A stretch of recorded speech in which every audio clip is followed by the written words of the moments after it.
Maseret Eruvin, résumé du Daf Zayin. Suite à l'histoire donc du la Machloket dans le Daf Vav, la Gemara raconte une histoire d'un Mavoy, un Mavoy Akoum, donc un Mavoy qui commençait, disons, il commençait sur un Reshut Arabim, une rue qui sortait d'un Reshut Arabim et qui revenait de l'autre côté sur le même Reshut Arabim. Donc disons qu'il y a le Reshut Arabim à l'est, le Mavoy qui sort de l'est, qui fait tout le tour et qui revient.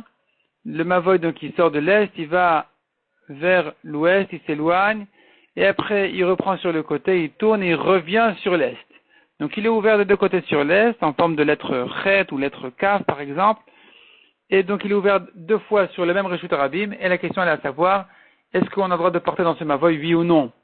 La Gemara avait dit là-bas, ce qu'il faut faire dans ce Mavoy, c'est de mettre aux endroits où ça tourne des portes, pour bien l'isoler du Reshut Arabim, pour bien pour le permettre, donc de la même manière qu'on permet une rue qui donne sur un Reshut Arabim, qui est ouverte d'un Reshut Arabim à l'autre, ici aussi c'est ce qu'il faudra faire.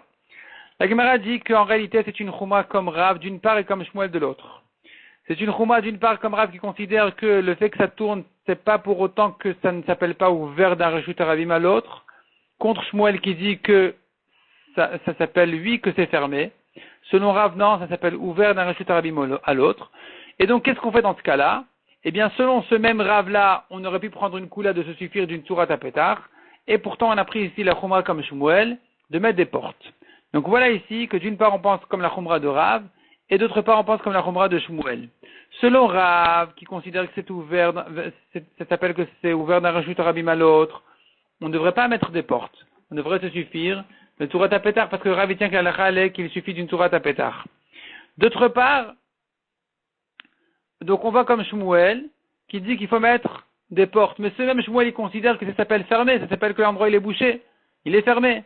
Et non, ici on va comme Rav. Et là la Gemara elle vient avec la grande question, est-ce que je peux faire deux Khumrot contradictoires? Une Khumra comme Rav, une Khumra comme Shmuel. Pourtant on a une braïta qui dit, la lacha elle est toujours comme Beth Hillel. Celui qui par contre veut faire comme Beth Shammai, il peut, comme Beth Hillel, il peut, à condition de ne pas faire comme le Koulot de Beth Shammai et de Beth Hillel, ni comme le Khumra de Beth Shammai et de Beth Hillel. La Gemara d'abord s'interroge sur la contradiction dans la même braïta. Tu me dis la lacha est comme Beth Hillel, tu me dis celui qui veut, il fait comme Beth Shammai. Première réponse, dit la Gemara avant la Bat Kol qui avait tranché la lacha comme Beth Hillel. Deuxième réponse, ça va comme Rabbi Yoshua, donc, c'est-à-dire en réalité, une partie de la braïta était enseignée avant la Bat Kol, tu peux faire comme Beth Shammai. Après la Bat Kol, tu ne peux faire que comme Beth Hillel, parce que la Bat Kol, la voix céleste, avait tranché la lacha comme Beth Hillel. Deuxième réponse, c'est que la braïta en réalité, elle dit la lacha est comme Beth Hillel si tu crains la Bat Kol. Et selon Rabbi Yoshua qui ne craint pas la Bat Kol parce que la Torah n'est plus dans le ciel, donc ici effectivement celui qui veut faire comme Beth Shammai, il peut continuer. Troisième réponse est de dire que en réalité, la lacha, c'est sûr qu'elle est comme Beth Hillel, mais si tu as une autre marloquette avec d'autres Tanaïm, d'autres Amoraïm que Beth Shammai et Beth Hillel, là-bas, tu pourras faire la lacha comme l'un ou comme l'autre, sans prendre par contre la khumra de l'un et de l'autre, ni la coulette de l'un et de l'autre. Et donc revient la question, comment est-ce que si on a pris une khumra de Rav et une khumra de Shmuel, alors que Rav lui-même il prenait, si tu vas comme Rav, suis-le jusqu'au bout. Rav, lui, c'est vrai qu'il tient que le mavoy il est ouvert, mais il tient qu'il n'y a pas besoin de porte. Tu vas comme Shmuel qu'il faut des portes, alors, mais ici il tient que c'est fermé. Donc comment est-ce qu'on a pu prendre ici une khumra de Rav et de Shmuel? Deux réponses dans la Gemara. Première réponse, c'est de dire qu'en réalité tout va comme Rav. Simplement Rav, c'est vrai qu'il a dit que la lacha est comme Tanakama qui n'a pas besoin de porte, mais on n'enseigne pas comme ça à la Chalemase. À la Chalemase, il faut lui mettre des portes. Donc Rav il tient d'une part que c'est ouvert, d'autre part il tient qu'il faut mettre des portes pratiquement, et donc il n'y a pas de contradiction, il n'y a pas de problème. Deuxième réponse dit la Gemara, non. Selon Rav, on n'a pas besoin de porte. Ici on a pris une khumra de Rav, une khumra de Shmuel, mais puisqu'elles ne sont pas dépendantes l'une de l'autre, elles ne tournent pas autour de la même svara. Ce sont deux khumrot qui n'ont rien à voir l'une avec l'autre, qui se sont rencontrées par hasard dans la même question. Ici, on aura le droit de faire la khumra de l'un et de l'autre. Quand est-ce que je ne peux pas faire la khumra de Beth Shammai et de Beth Hillel, disons, de deux Tanaïm différents?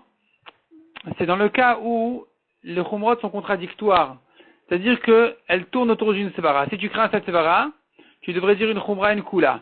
Tu crains pas la svara, tu devrais dire à l'inverse. Tu devrais dire d'un côté la kula, de l'autre côté la khumra. La Gemara donne l'exemple d'une colonne vertébrale. S'il lui manque une partie, alors, à partir d'une certaine mesure, tu considères que c'est incomplet. Si c'est incomplet, alors c'est taref, dans une bête. Et d'autre part, dans la Touma Tmet, la Touma d'un mort, tu dis c'est incomplet, il n'y a pas de Touma dans la pièce. Dans la pièce, il n'y a pas de Touma. Celui qui touche, qui porte, il est tamé, mais pas dans la pièce.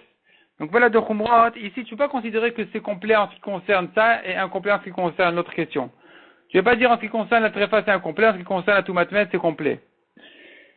Et donc ici, on n'a pas de ce problème-là, puisque finalement, les deux Khumrot ne sont pas contradictoires. La Gemara dit par contre, quelqu'un qui a un doute si la halakha est comme ça ou comme ça, il pourra faire même les deux Khumrot contradictoires. La Gemara ensuite ramène l'histoire.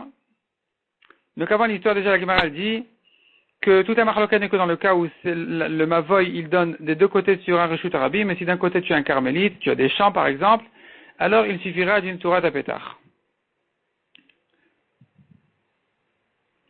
La Gemara dit encore, au nom de Rav Yehuda, si le mavoy se terminait sur une rechava qui est la partie arrière de la maison, qui n'est pas fréquentée, même si la rechava de l'autre côté elle donne sur un reshut arabim, il n'y a pas besoin de mettre quoi que ce soit entre le mavoy et la rechava. Et d'ailleurs, la Gemara dira ensuite que c'était une histoire comme ça dans un certain village où Rav Yehuda avait tranché qu'il n'y a pas besoin de mettre quoi que ce soit entre le mavoy et la rechava. La Gemara dit, mais pourtant Rav, il pense que le mavoy qui donne sur un khater, une cour, et la cour elle donne sur un reshut arabim, c'est considéré comme le mavoy était ouvert directement sur le reshut arabim, on ne peut pas porter dans le mavoy. Pourquoi est-ce que tu dis que dans le cas d'une rechava qui donne d'un côté sur le mavoy, de l'autre côté sur un reshut arabim, alors on ne craint pas ça? La Gemara dit soit cette halakha de Rav Yehuda ne va pas comme Rav, elle va comme Shmuel, son autre maître, donc il n'y a pas de contradiction dans Rav, soit elle va comme Rav, et Rav lui aussi tient qu'on néglige le reshut arabim de l'autre côté, et tout le problème n'est que les habitants du Khater. Si tu as fait Eruv avec les habitants du Khater, tu peux porter dans le Mavoy. Sinon, tu ne peux pas porter dans le Mavoy. Mais en ce qui concerne la Rechava qui n'est pas habitée, il n'y a pas de problème d'habitation ici. Il n'y a pas besoin de faire de Eruv entre la Rechava et le Mavoy. Donc finalement, si c'est ouvert, ça donne sur une Rechava, même si elle donne sur un Reshut Arabim, le Mavoy est permis. Parce que le Reshut Arabim, on ne le considère pas comme ouvert sur la Rechava, sur le Mavoy, pardon, il y a la Rechava entre les deux. La Rechava elle-même, qui n'est pas habitée, ne nécessite pas de Eruv avec le Mavoy. Tandis que si c'était un Khater qui est habité, alors il faudrait faire un Eruv pour associer les habitants du Mavoy avec les habitants du Khater, de manière à pouvoir porter d'un endroit à l'autre, ou d'ailleurs même dans le Mavoy tout seul.